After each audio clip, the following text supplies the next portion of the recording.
చాలా ఎక్కువనే ఈ బీఆర్ఎస్ నేతలు ఇప్పుడు కాంగ్రెస్ నేతలు స్టార్ట్ చేసినారు.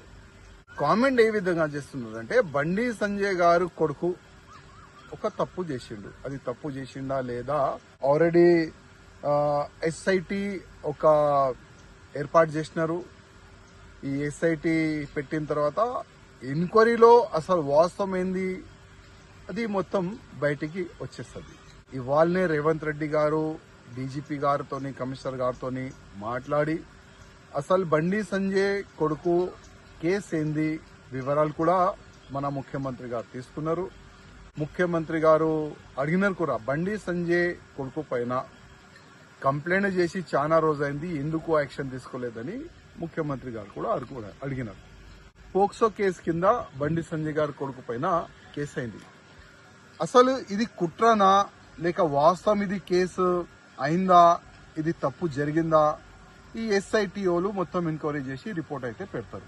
కానీ బండి సంజయ్ గారు గాని మా పార్టీ కార్యకర్తల అధికారులు ఎవరు కూడా ఎంక్వైరీ జరగకూడదు ఎవరు కూడా చెప్పలే.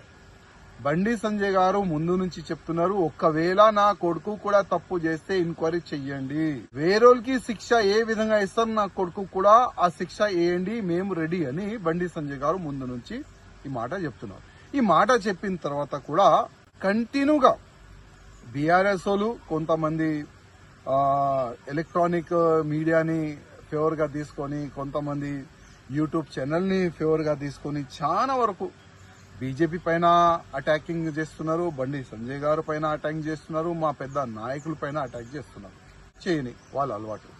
కానీ 29 ఇంటర్మీడియట్ మన విద్యార్థులు, అది కూడా వాళ్ళు మేనర్ ఉండే చనిపోయినారు ఇదే బీఆర్ఎస్ సమయంలో. ఇదే రిజైన్ గురించి అంశము ఎవరు కూడా లేపట్లే. అప్పుడు ఎవరు కూడా దీనిపైన మాట్లాడలే.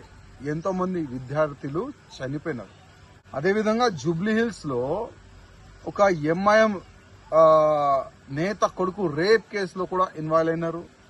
మళ్ళా దానికి పెద్ద పెద్ద నేతలు కూడా సపోర్ట్ చేసినారు. అప్పుడు కూడా రిజైన్ గురించి ఎవరు కూడా మాట్లాడలే. ఇవాళ బండి సంజయ్ గారు రిజైన్ ఇవ్వాలని ఒక అంశం లేబడుతున్నారు. రిజైన్ ఎందుకు ఇవ్వాలి?